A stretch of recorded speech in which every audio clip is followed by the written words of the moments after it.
very beautiful Hunter Valley. Now I bet you're thinking I'm here for one long wine tasting, from the big Hunter Shiraz to the luscious stickies, and hey, I'm going to try some wine. But there's a lot of great produce being developed here besides the grape. Beer, oranges, yabbies, snail, goat, and they're all on the menu.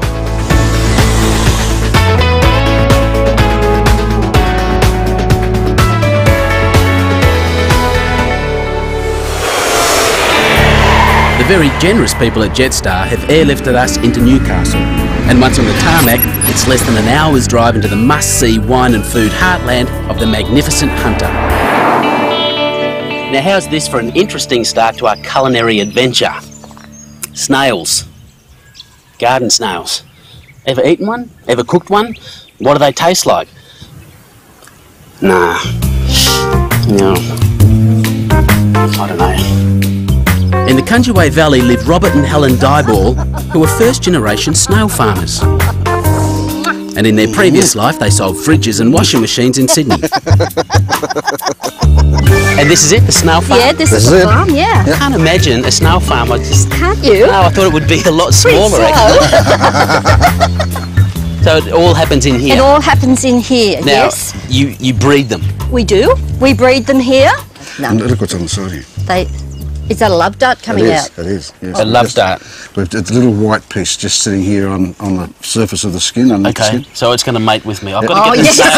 I've got to take that snail off. He's a bit frisky. He, they take 14 hours. Boy, I hope I come back as a snail. That'd be pretty good, wouldn't it? I think it's great. But look at the baby, isn't he gorgeous? I would say that it is cute. Yes. It is. Yes. But, yes. All right. The Dyballs have an extensive network of snail collectors who keep up the supply. 30,000 snails are bred on site here, and once the eggs are laid, the babies are sent out to foster homes and at 3 centimetres returned back to their birthplace for the finishing touches. I love the jewellery. I think the jewellery is great. People think I'm mad, but yeah, they do. I'm beginning to think that. What is this? This is our purging pens. This is where they are purged prior to cooking. Purged? Okay. What's another name for that, perhaps? So it's the pooging. Pooging. Yes, okay, we can do that. As you can see, they're lovely and cream. Wow. And that's the difference in a farm snail and the garden snail. So this is one that is a breeder, but it hasn't been purged. Yes, yes. That's right. Geez, there's a lot of difference, isn't there? Yes. In fact, the Dyballs could soon be exporting snails to France.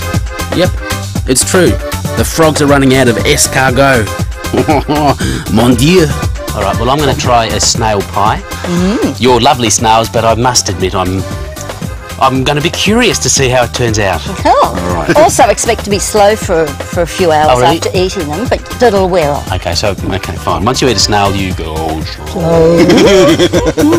Bye. Bye, Pauline.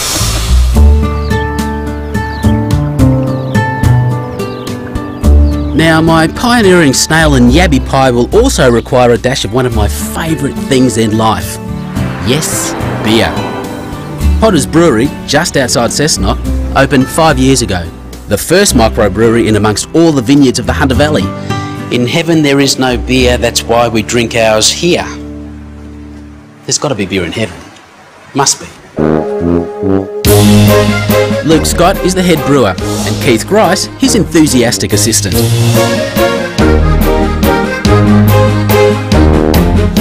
Tell you what, there are days that I'd almost work for free in the brewery. Almost. No, don't say that, you're on TV. No. News has travelled far and wide about their Hunter Kolsch, a golden ale originating from Cologne, Germany. Geez, it smells sweet, doesn't it? I love that kind of fruitiness in it. Biscuity honey sort of texture which comes through on the palate. Yeah. And I don't want to be hasty. It would be wise to sample the range just in case. Well, you know, for research purposes, you understand.